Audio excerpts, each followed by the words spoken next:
Love Like Dandelion Roots by Katie Nelson. Copyright 2022 Katie Nelson. All rights reserved. The characters and events portrayed in this book are fictitious. Any similarity to real persons living or dead is coincidental and not intended by the author. No part of this book may be reproduced or stored in a retrieval system or transmitted in any form or by any means, electronic, mechanical, photocopying, recording, or otherwise, without express written permission of the author. Chapter 1. Now. The sight of him crashed into her. She walked gingerly to the attendance sheet and ran her finger down the list of last names. Brex. There, she was right. Their similarities were undeniable, but her brain needed confirmation. What was the chance that the son of her first love and her first heartbreak would be in the class she was subbing for? Now she would have to take attendance and look him in the eye and ignore the suffocating weight of unexpected memories. "You're sure it was Trey's son?" Sierra asked in disbelief. "It has to be," Mel replied. "The timing works out. 4th grade is 9 and 10-year-olds, and Trey's son was born about 10 years ago." Mel Langston sat in her car in the school parking lot, FaceTiming her best friend. Wasn't the shame of having to move back to your hometown after a failed career enough emotional turmoil for one day?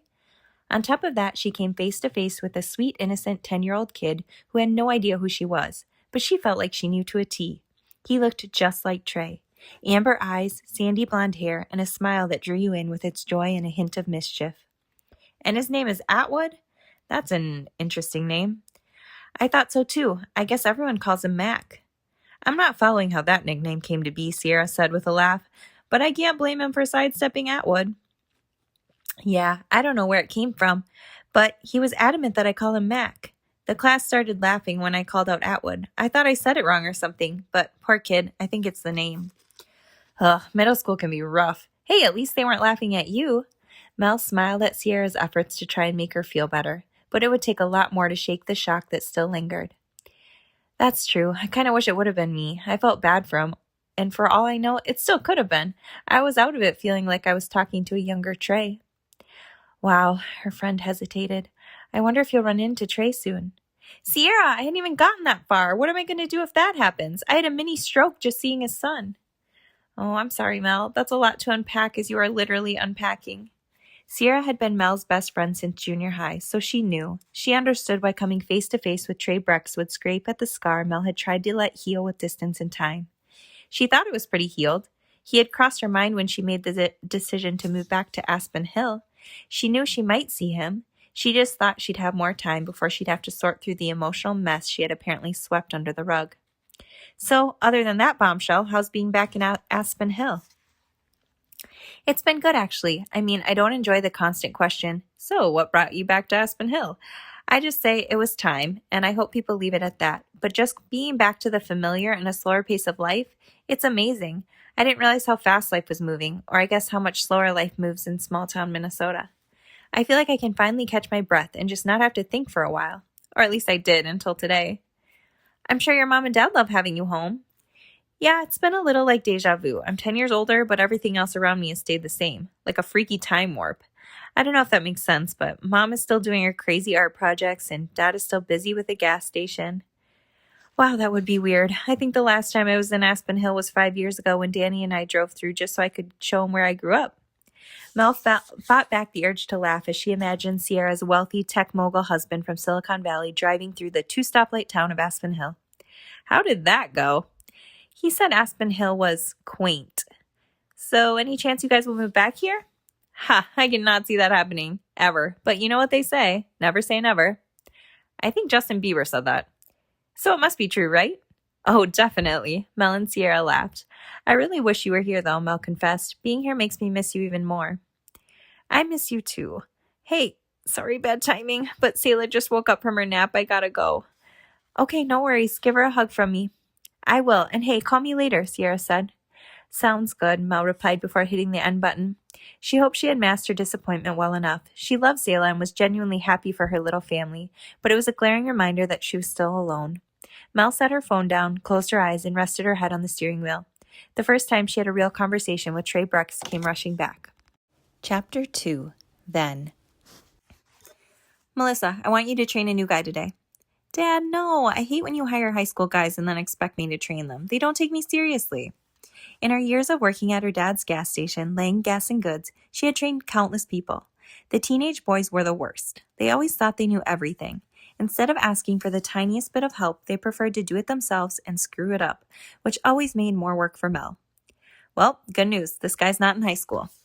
Mel planted her elbows on the counter and held her chin in her hands. Dad, that's even worse. Why would an older guy want to be trained by a 17-year-old?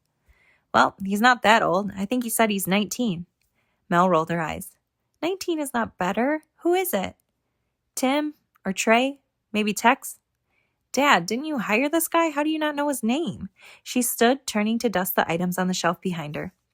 He just called and said he was looking for a job. Said he could work during the day, which is what I need.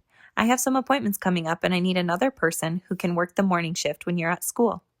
Mel whipped around in surprise. You didn't even interview him? Dad, who are you? You're usually so thorough. Her dad shrugged. He gave me some references, which I looked into. Jose Alcaraz, the basketball coach, said he was a hard worker. So I said I'd hire him on a trial basis. Speaking of, I think this is him. Mel's dad nodded toward the entrance and Mel turned. Opening the door was Trey Brex. Mel was glad she was standing behind the counter so she could steady herself. Trey Brex was good-looking in a rough-around-the-edges way. His hair was chestnut blonde and shaggy to the point where it always seemed to be in his eyes, and he had a melt-your-heart smile. He somehow made ripped jeans and a hooded sweatshirt look amazing. And the worst part? He knew it. He knew that he made girls' knees buckle with his laid-back style, playful teasing, and infectious charm. She had heard more than a few girls on her basketball team talking about their outings with him. Mel refused to be another victim. She just needed her teenage hormones to listen to her practical and independent brain. Hey, I'm Trey. He confidently walked up to her father and shook his hand. Hi, Trey. I'm Jack Langston. Coach Alcaraz said you were a hard worker. I expect you to live up to that. This is my daughter, Melissa. She cringed. Everyone called her Mel except her parents, who had always called her Melissa. Hello, Melissa. Nice to meet you. Trey grinned at her, and Mel saw the smirk in his eyes as he addressed her formally. They had never really talked before. He had given her glances, head nods, and smirks as they passed each other in the hallway at school over the years. Mel had always kept her distance. His eye contact made you feel like he knew a few secrets about you that you yourself didn't know. Mel hated that. It made her feel exposed and vulnerable, and she was not that. She was responsible and put together. Melissa's going to start training you today, and I know she's delighted to have you. Mel's dad shot her a "you better be delighted" look as he raised an eyebrow and began walking toward the door. I have to run an errand, but I'll be back soon to see how it's going. What errand? Dad, can it wait? You're way better at training than I am. Mel felt panicky. It was just after 8 a.m. on a Saturday. Shouldn't she be sleeping in like all her other friends? Instead, she was being forced to act nonchalant and professional with Trey Brex. Not only that, she had to interact with him and tell him what to do. I'll be back soon. And with that, her dad was out the door.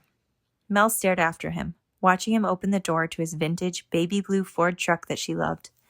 One day, she hoped her dad would get sick of the old thing and pass it on to her. So, Trey snapped her back to the present moment. He put his elbow on the counter and glanced around the store. Where should we start? I need some coffee. Mel walked around the counter to the beverage center. She picked up the orange-rimmed pot. Decaf? Isn't the point of coffee in the morning caffeine? Trey followed her over and watched her fill a 12-ounce cup. She shrugged her shoulders and blew on the hot beverage. She didn't want to admit to Trey that she was already nervous, and caffeine would just make her more jittery. She was trying to buy enough time to think through a game plan. Taking a sip, she burnt her mouth. She tried to hide it, but it stung. She set the coffee down and determined she would take charge, show him this was a serious job, a job he better do well, or she would have him fired ASAP. Trey seemed to be studying her movements. Clearly, he was trying to get a read on what she was thinking or feeling. Mel pulled her stick-straight brown hair back into a smooth ponytail as she spoke. Let's start with the beverage center since we're already here. Employees are allowed free coffee and fountain soda while they're on the clock. Do you want anything before we start? No, I'm good, thanks.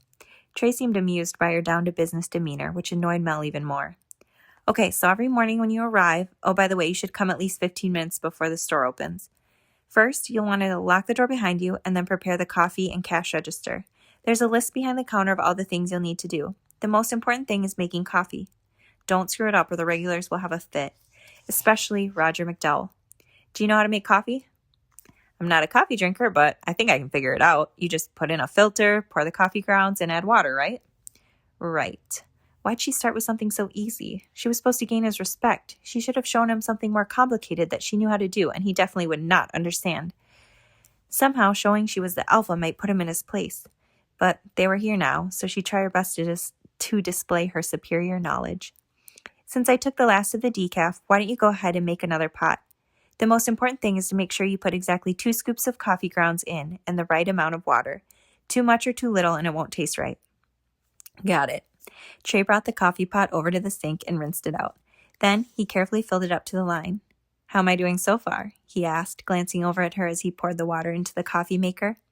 Was he just fishing for compliments? Obviously, yes. But she had to admit, to herself only, she had never seen someone look so good doing something so simple. She noticed the way his brows furrowed as he concentrated on getting just the right amount of water, and how he seemed to have one dimple on his left cheek. Pull it together, Mel. This is the guy that has flirted with the entire JV and varsity basketball teams. He's a charmer. Don't get charmed. The grounds are under here. Mel opened the bottom cabinet, but as she did, a 10-pound bag of coffee tumbled out, and the grounds cascaded over her white Converse and across the store floor. Trey jumped back, trying to avoid the avalanche, and slipped on the sandy grounds. Mel stood, frozen and horrified. Not only was it a giant mess, but she knew that bulk coffee was expensive. Her dad was not going to be happy. Who didn't shut the bag securely last time? After landing on his backside, Trey looked up at her wide-eyed. Oh my gosh, this is not good, Mel finished for him. Then Mel looked down, realizing that Trey could have gotten hurt when he slipped. Are you okay? A humongous grin came over him, and he started laughing. Black coffee grounds dotted his sandy blonde hair. I'm fine. You look like you might pass out. I'm going to assume this has never happened before? Never. My dad is going to freak out. Mel looked out at the disastrous black sea that now coated what seemed like the entire store. She wanted to sink down with her back against the cabinets and just sit there forever. But she had a job to do, and hopefully quickly before her dad returned. I'm going to go grab a couple brooms. Mel headed to the back room. A few minutes later, she returned, armed with 2 brooms and 2 dustpans. Apparently not soon enough, though. Her dad stood with his arms folded across his chest, surveying the spill. Hey, Dad, sorry for the mess. We'll clean it up right away. Trey told me what happened. Next time you'll be more careful, right, son? Yes, sir. Sorry again. Trey bowed his head solemnly. All right, I'm headed back to the office to do some paperwork. Let me know if you need anything. And try not to destroy the rest of the store. With that, her dad pivoted on his heels and strode away. When he was safely out of earshot, Mel quietly asked, What did you tell him happened exactly? Trey shrugged. I just said you were showing me how to make coffee, and I knocked the bag over. You didn't have to do that. You shouldn't have lied to him. Well, it was my fault. If you wouldn't have been distracted by me, he gave her a provocative grin. I'm sure you would have noticed the bag was open before it fell. Mel shot him an irked look. Also, how did he know? That's definitely not what happened. More like I was annoyed at having to train you, and I was rushing to get it over with. Annoyed, huh? Ouch. Didn't realize you hated me so much. Trey looked genuinely surprised. I don't hate you. Mel trailed off and handed Trey a broom and dustpan. But you definitely come off as cocky. Cocky. This time Trey trailed off. They continued sweeping in silence. Mel looked up and watched him. Had she hurt Trey Breck's feelings? She thought he knew and relished his reputation as brash and flirtatious. When Mel couldn't stand the deafening quiet any longer, she blurted, All right, that is how you come across, but I'll admit, I don't really know you. It's just that I've seen you and heard about you. You flirt with girls and they think you're interested, and then just as quickly, you're on to the next girl. You're hot and you know it, and you don't always care if girls get hurt in the process. It just seems selfish. Mel took a long breath. Trey stopped sweeping and stared down at his broom. It seemed like he was absorbing her words. What did she just say anyway? She was an internal processor and floundered terribly when external processing. And that was a lot of external processing. Hopefully she got her point across, which was, Trey was a typical teenage guy on a mission to get as many girls to pine after him as possible, and Mel was not one of them. He heard that, right? Are you going to say anything? He continued sweeping. I get it. You think I'm a player. Mel stooped to brush a pile of coffee grounds into her dustpan. Trey kneeled next to her doing the same. She looked over at him and saw him staring pensively back at her. The sunlight made his eyes sparkle like gold in a treasure chest. Her heart thumped loudly. When she began to answer, no sound came out. Then, finally, she managed. Yeah, that's how it seems anyway. She cleared her throat and stood up, walking over to the trash can. Where was her wall of steel against him? Must stay strong. From behind her, she heard, And you think I'm hot? Mel whipped around. Whoa, what? Trey was holding the broom in one hand, leaning on it slightly. Slowly, he met her gaze. Tilting his head to the right, a coy smile spread across his face. You said you're hot and you know it. I didn't say that, did I? If I did, I meant that's what you think. You think you're hot. That's not what you said. I'm just quoting you. Trey walked past her to the garbage can, clearly amused. You're impossible. Mel rolled her eyes and tried to hide her smile. She bent low to sweep up the last of the grounds. Trey crouched next to her. I got it. And hey, we're even. I think you're pretty good looking too. Mel was speechless. Did Trey Brex just flirt with her? And crazier still, did she like it? Dang these teenage emotions. They were starting to interfere with her level-headedness. I'm going to clean the glass on the coolers. You can restock the cups and napkins. Everything else is in the cupboard. Mel needed to get away from him as soon as possible, or she might lose her immunity to Trey Brex.